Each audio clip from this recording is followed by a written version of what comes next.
Bendiciones, reyes y sacerdotes para nuestro Elohim. Sábado 5 de febrero del 2022, un nuevo día que el Eterno nos regala, un día para adorar, para exaltar y glorificar su santo y bendito nombre. Un día para estar en sus atrios, para entrar por sus atrios con alabanza, con adoración, para ir al lugar santo, al lugar santísimo, al lugar de su presencia, para ir y ministrar su presencia como lo hace el sumo sacerdote, con incienso y con la sangre del pacto como señal. Esto es glorioso, poderoso y extraordinario. Hoy nos presentamos como altares vivientes, como santuarios vivientes, como moradores de Sión, para adorar al que vive por los siglos de los siglos, al Señor, al Santo de Israel, al que vive para siempre, al Rey eterno, al único sabio, inmortal Dios, al Dios eterno en el cual no hay sombra de variación ni mudanza. El que no cambia es el mismo de ayer, hoy y por los siglos, y por lo tanto su justicia, su verdad permanecen para siempre. Él es el Dios perfecto y verdadero, no hay errores en él. Él es santo, justo, digno. El Señor que tiene la autoridad para sojuzgar todas las cosas con justicia y con verdad. Padre, a ti sea la gloria, el poder y la autoridad, a ti sea la alabanza por los siglos de los siglos, al único y sabio Dios. Nuestra adoración te pertenece, mi Rey. Todo nuestro ser proclama: Kadosh, Kadosh, Kadosh, Yahweh Sabaoth. Santo, santo, santo, Jehová de los ejércitos. Toda la tierra está llena de tu Kabod, de tu gloria eterna. Gracias, mi Señor, por estos días y este día que nos regalas para poder adorar tu santísimo nombre. En el nombre de Yahshua HaMashiach, amén y amén. Aleluya. Sábado 5 de febrero del 2022 continuamos con nuestro estudio reflexivo en el libro de Eclesiastés. Esta vez el capítulo 8. Vamos a estudiar sobre el versículo 1 al 9. El mismo tema, una nueva escala de valores. Y como dije, se pesa. Todos los seres humanos son pesados delante de Dios. El Señor mismo los pesa. Pesa el corazón, pesa el espíritu del ser humano. Y por lo tanto Él es el que determina o califica si el peso que porta cada uno es el peso que equivale a la balanza justa, correcta y completa. El Señor siempre medirá a su pueblo, siempre evaluará a sus escogidos, a los que le aman y a los que viven conforme a su propósito y a su verdad. Vamos a hacer el análisis de Eclesiastés capítulo 8. Verso 1 dice de la siguiente manera: nadie puede entender o explicar las cosas como lo hace un sabio. La sabiduría lo hace feliz y hace que a uno le cambie el rostro de tristeza a contentamiento. Glorioso. Las palabras sabias, las palabras que salen del corazón de Dios, las palabras que son parte de los principios eternos de la palabra mismo del Señor. La revelación eterna, la sabiduría eterna, lo que está escondido en el corazón de los seres humanos. Dice que la palabra de sabiduría hace feliz, trae felicidad, hace que el rostro del que está en tristeza cambie. Es la expresión de los salmistas cuando decían: Él ha cambiado mi tristeza en alegría. Él ha cambiado mi canción ahora en una fiesta, en un baile. Él ha cambiado mi lamento en baile, en fiesta. Él ha cambiado mi tristeza en celebración. Él ha quitado el manto de tristeza y me ha dado manto de gozo y de alegría. Él me ha ungido con óleo de alegría. Me ha bendecido. Entonces son expresiones de esta naturaleza. El gozo del Señor es la fortaleza de los hijos de Dios. El gozo del Señor es la fuerza que nos mueve. El gozo del Señor es la potencia del poder del Dios viviente que se activa dentro de nuestro ser, en nuestro espíritu, y manifiesta el poder sobrenatural del Dios eterno. La sabiduría, sus sabias palabras, sus conocimientos eternos, su revelación trae alegría, porque la palabra profética cambia las condiciones espirituales, físicas, naturales de la gente y transforma a todo ser humano que confíe en el Eterno en gozo, en alegría, en bendición. El reino de Dios, el reino de los cielos, dijo Yahshua como decía, es paz, es gozo y es justicia de Dios. Aleluya. El gozo del Señor es la identidad de los hijos de Dios. Y la sabiduría eterna, que representa sus consejos, sus palabras, producen ese gozo, esa alegría, esa felicidad. Estamos en el mes de Adar, mes 11. En este tiempo se usan o se señalan dos Adar, Adar 1 y Adar 2. Y el mes de Adar es el mes de la alegría, según el calendario hebreo. El mes del gozo, del regocijo, de la salvación, del disfrute, del deleite, del gozo de saber que nuestros pecados han sido perdonados, que somos lavados por la sangre del Cordero, que nuestro destino final es el Shamayín, el cielo, es la gloria del Dios viviente. Eso es maravilloso. Dice el verso 2: cumple las órdenes del rey, porque así te comprometiste ante Dios. Esto quiere decir que nosotros tenemos que ser gente de palabra, que cumpla conforme a la palabra que comprometimos. Si algo prometimos, cumplamos. Si en algo nos comprometemos, hagámoslo. Cumplamos conforme a el compromiso adquirido, según nuestra palabra. El Señor desea que nosotros seamos gente comprometida en este sentido, y como gente justa y correcta delante de su nombre, de su rostro, tenemos que aprender a vivir en la integridad de nuestras palabras. Dios es bueno.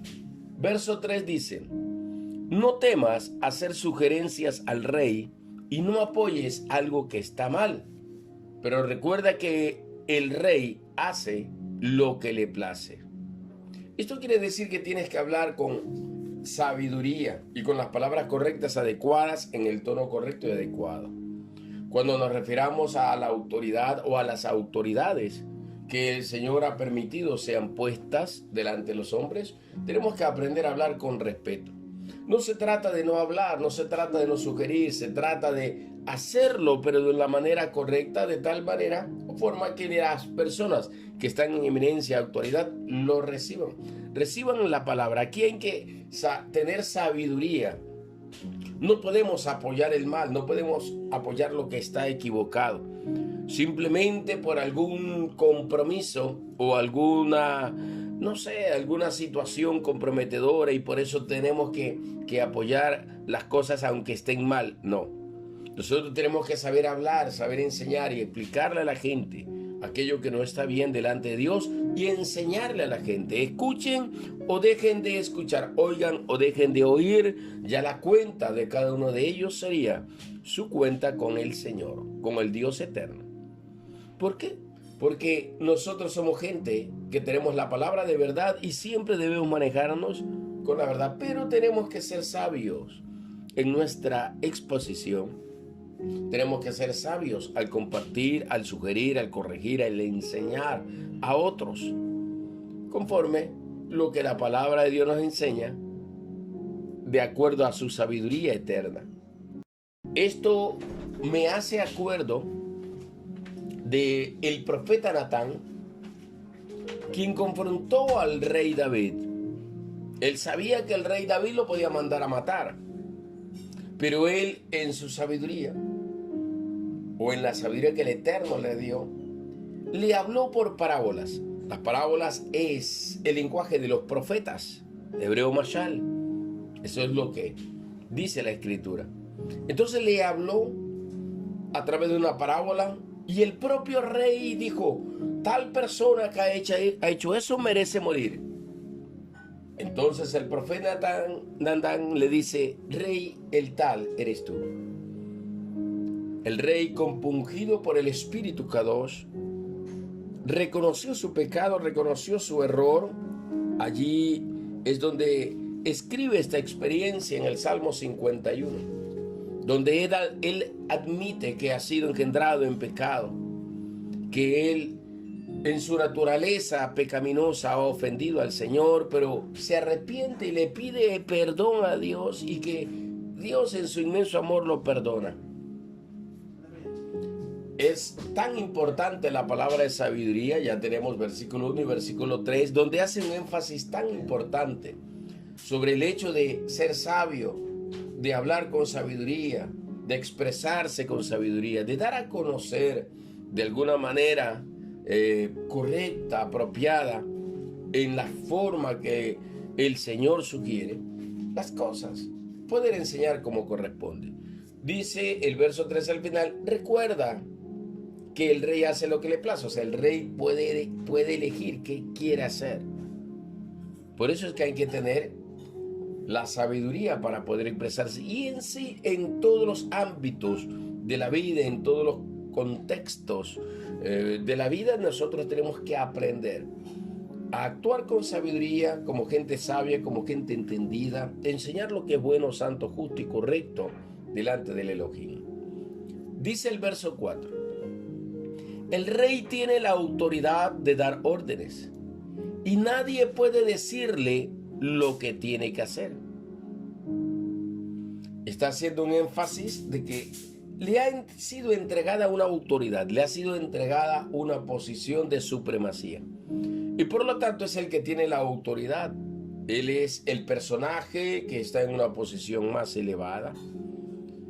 Y esto nos lleva a un entendimiento profético sobre aquello que está por encima de todas las cosas, que es su palabra y su gran nombre, según Salmo 138:2. Dios ha engrandecido su nombre y su palabra por encima de todo. El rey Yahweh Elohim, el rey Yahshua HaMashiach, está por encima de todo.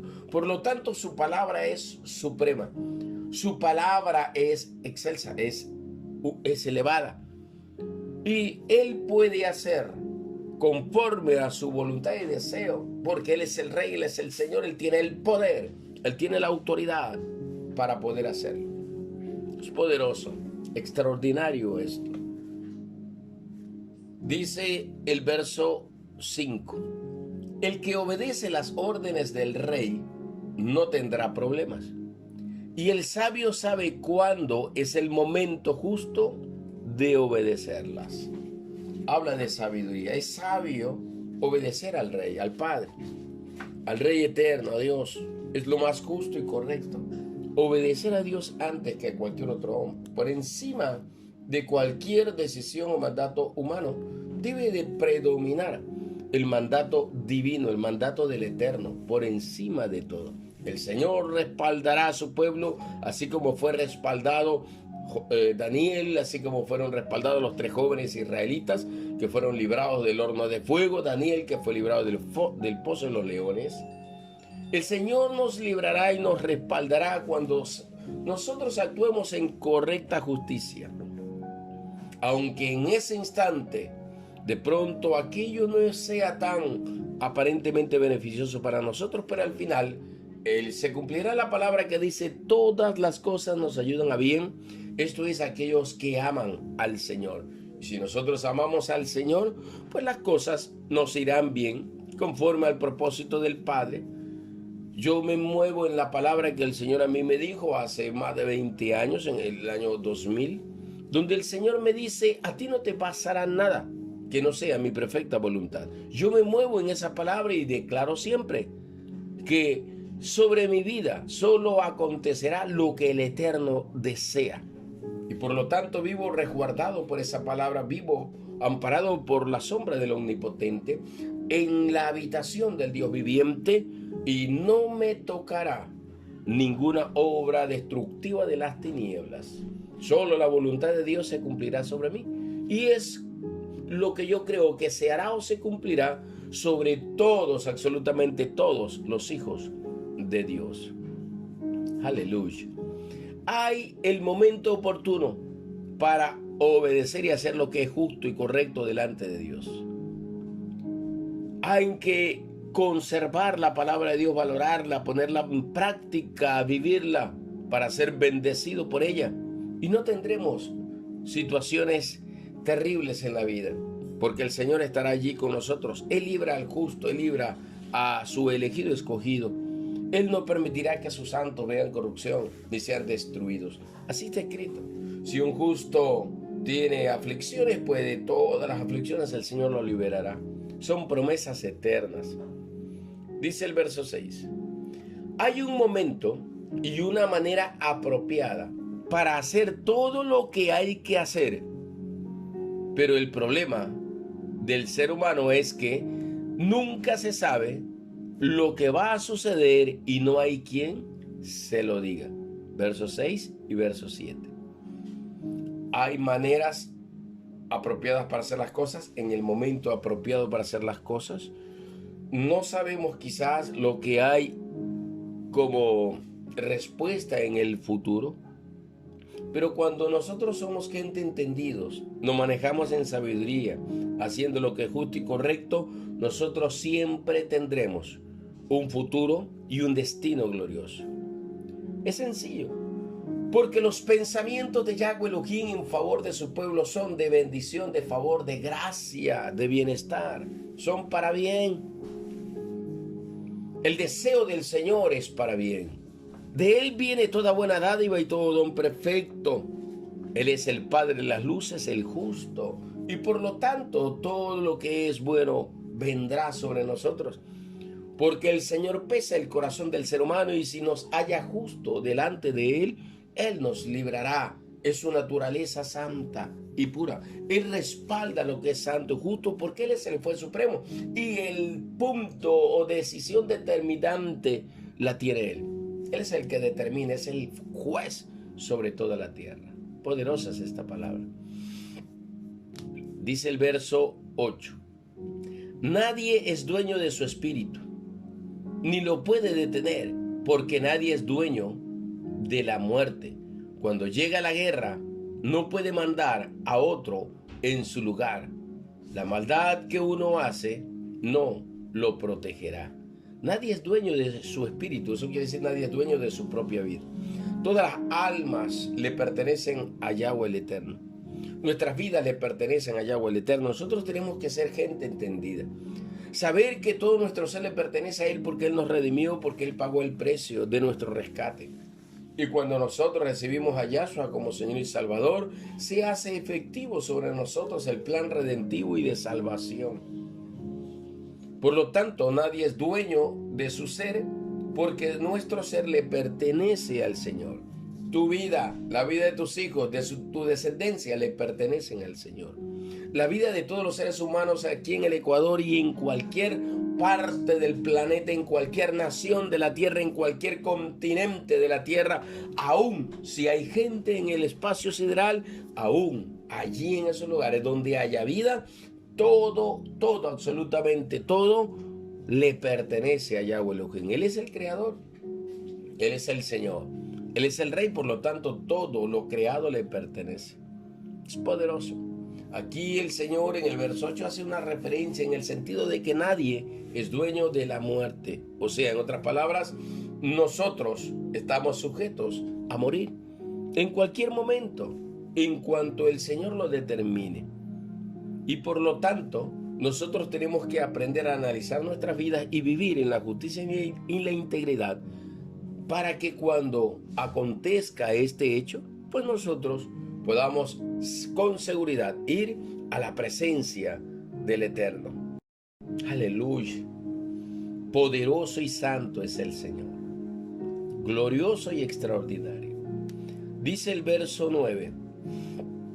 Me di cuenta de todo esto y pensé en todo lo que pasa bajo el sol. Vi que la gente siempre lucha por conseguir poder para dominar a los demás, pero eso no es bueno para ellos. Aquí hay mucha sabiduría y mucha profundidad.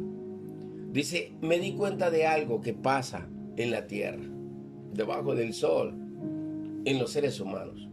Hay gente que busca el poder, quiere conseguir el poder, con el fin y el objetivo de dominar a los demás, con el fin o el objetivo de beneficiarse a sí mismo, quizás de enriquecerse, no sé, quizás ir más allá de su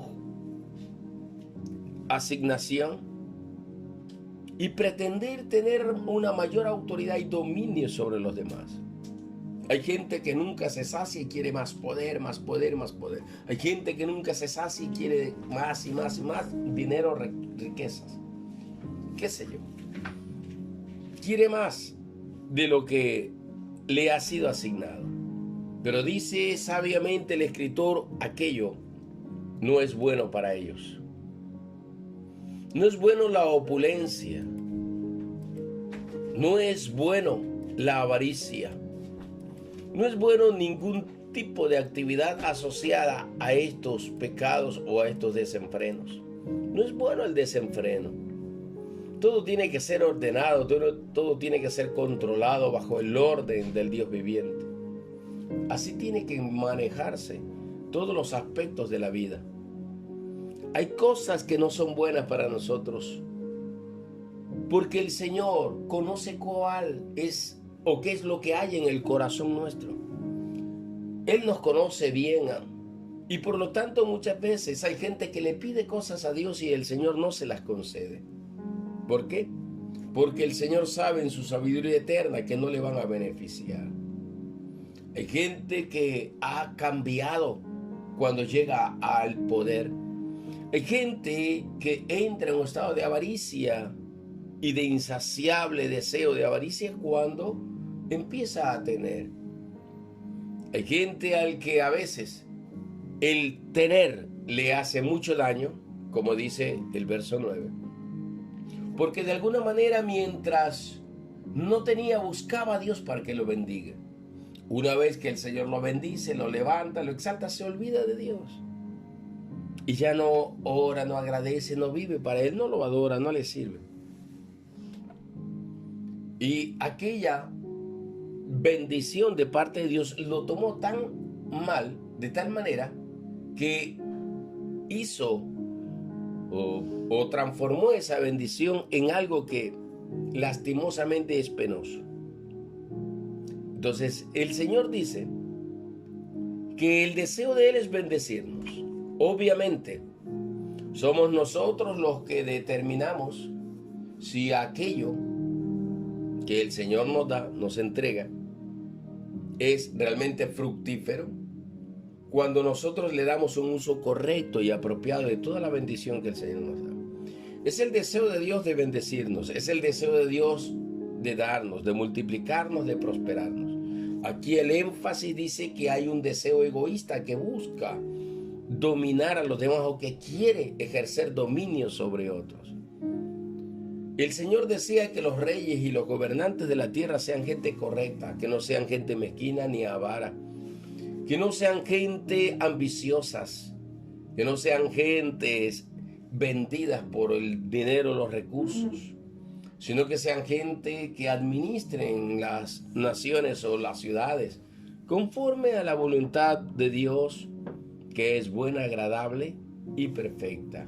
Aleluya. Dice el verso 10.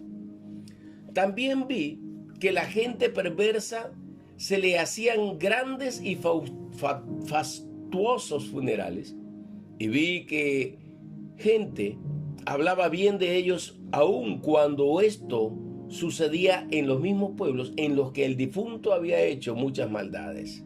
Esto no tiene sentido. Siempre se dice, no hay muerto malo. Es un dicho común, donde cuando alguien fallece, la gente generalmente no habla de lo malo, sino habla de lo bueno que ha hecho. Y aquí dice que nosotros tenemos, los seres humanos, que hay un gran problema en la humanidad y que ese problema no tiene sentido. ¿Cómo podemos halagar y alabar a las personas que no han hecho lo bueno ante Dios, sino que han hecho lo malo? Más bien, reservemos nuestras palabras y pongámonos a cuentas con el Elohim para que sea Él el que nos bendiga. Y para que nuestras vidas en su momento, cuando tengamos que dar cuenta al Señor, también estemos correctos delante de Él. Verso 11 dice: algunos reciben su castigo inmediatamente después de que cometen algo malo. Pero si se demora el castigo, otros se animan a hacer lo malo. Esto quiere decir que todo tiene su tiempo para cumplirse en la justicia del Eterno. Y el escritor dice, pero cuando esa justicia no es apresurada, la gente puede caer también en el error de cometer los mismos hechos malos, perversos, que no deberían de ser. Tampoco deberían, o sea, los pueden cometer. Se podrían estar siendo tentados a hacer lo malo. Dice el verso 12, perdón.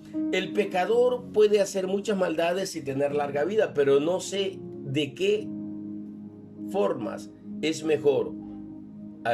Pero sé, así es, pero sé que de todas formas es mejor obedecer y respetar a Dios. Mucha gente puede hacer maldad y quizás vivir muchos años, pero eso no le servirá porque igual el destino es el castigo eterno. Mejor es obedecer y respetar a Dios. Asunto de valores.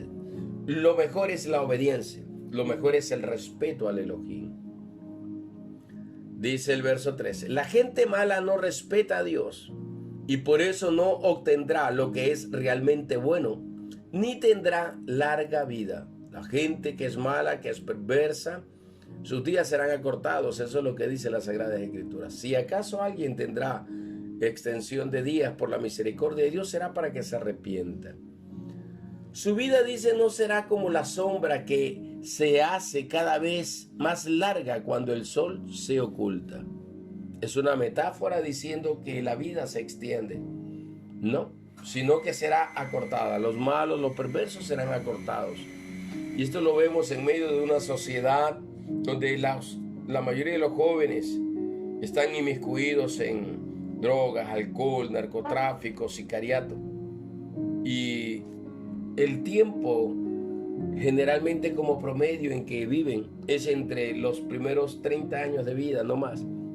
La mayoría muere joven cuando entra en estados delictivos. 24, 25, 26, 27 años. Las estadísticas criminalísticas dicen de esa manera. Cuando la gente se dedica a hacer lo malo, lastimosamente su vida se acorta. Más cuando la gente hace lo bueno, lo justo, lo santo y lo correcto delante del Dios viviente. La promesa bíblica es que sus días serán alargados y tendrás larguras de días y años de vida.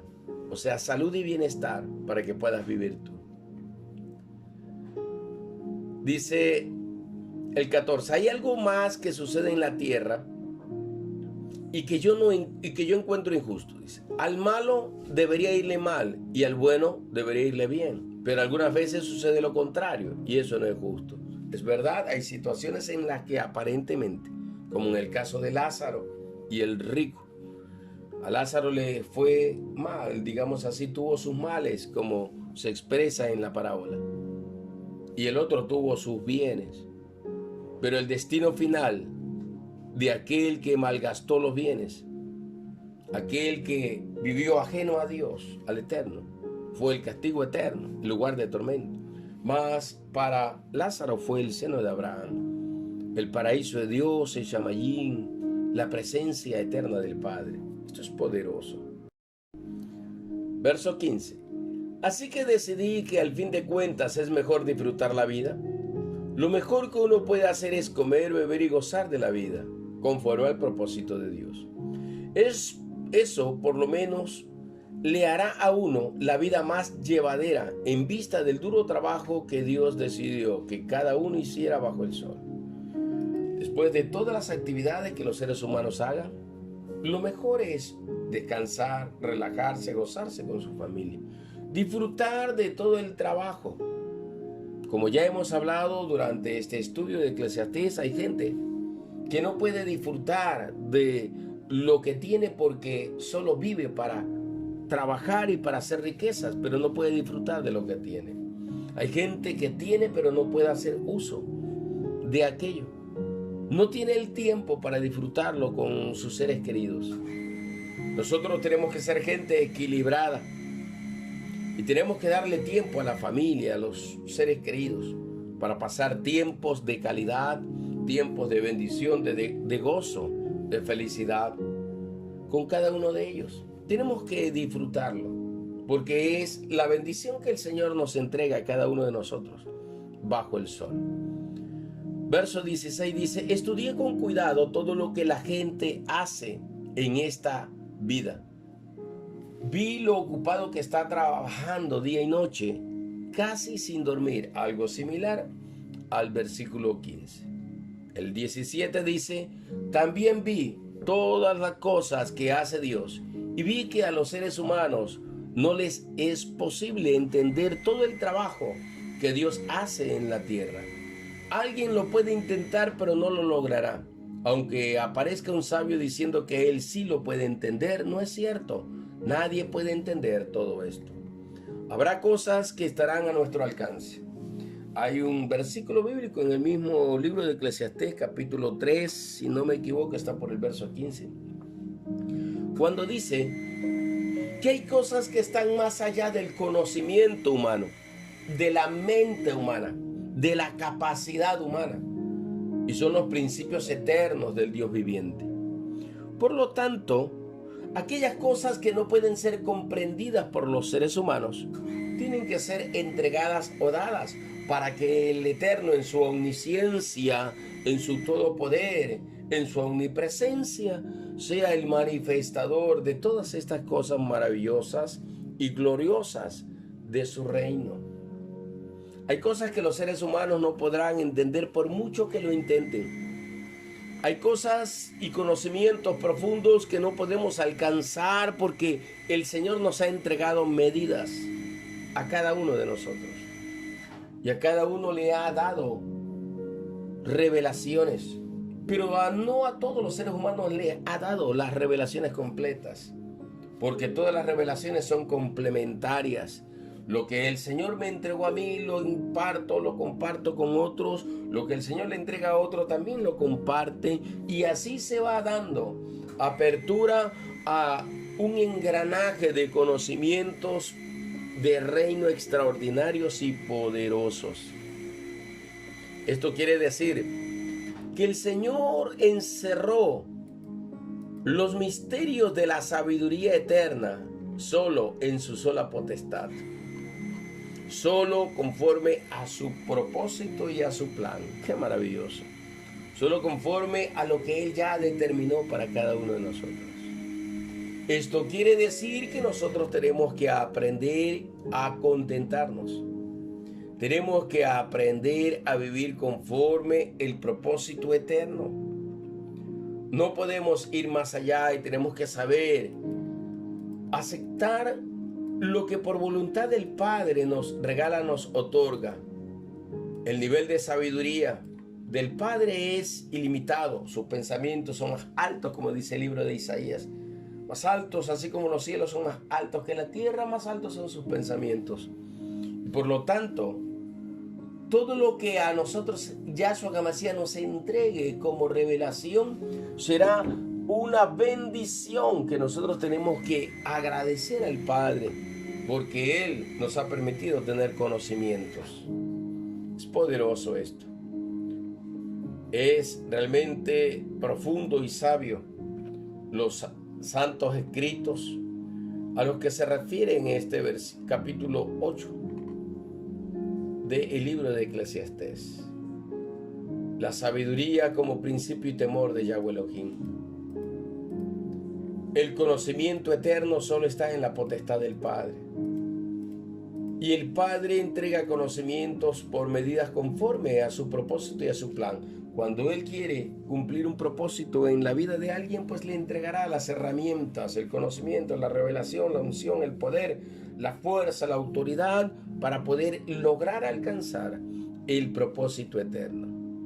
Adoremos al Rey, exaltemos su nombre, entremos en sus recámaras, ministremos su presencia, entremos en su lugar santo, en su lugar K2, en su lugar santísimo, el monte de Sión. Y adoremos al Santo de Israel en el monte de Dios, en el monte K2. Adorémoslo en la hermosura de su santidad. Adoremos al Padre conforme a la plenitud de su nombre y de su grandeza. Él es bueno, Él es santo, Él es soberano, Él es digno. Vivamos como es digno de Él. Dejemos las cosas futuras para Él y vivamos de acuerdo a la bendición que cada día el Padre nos regala, para que aprendamos a vivir debajo del sol de una manera sabia, entendida, de una manera bendecida. A Él, a nuestro Rey, a nuestro Padre, sea siempre la gloria, sea siempre el poder, sea siempre la autoridad y la soberanía total. El Señor es bueno, Él es digno de alabanza. A Él sea siempre los reconocimientos. Padre, te adoramos y te bendecimos en este día 5, sábado 5 de febrero del 2022. Toda la casa, linaje del Rey, te honra, te glorifica, dignifica tu gran nombre. A ti sea la alabanza, mi Señor, por los siglos de los siglos. Hoy nuestro altar encendido de oración al Rey de los Reyes, Señor, se manifiesta poderosamente, declarando que tú eres, Señor, soberano, Dios único, eterno. Nuestra alabanza es para ti, como se dice en hebreo, quite y la tenuata. Solo es exclusiva mi alabanza para ti, o mi alabanza es exclusiva para ti, o a ti daré mi alabanza. Aleluya. Bendito sea el Rey, bendito sea su santo nombre. Aleluya.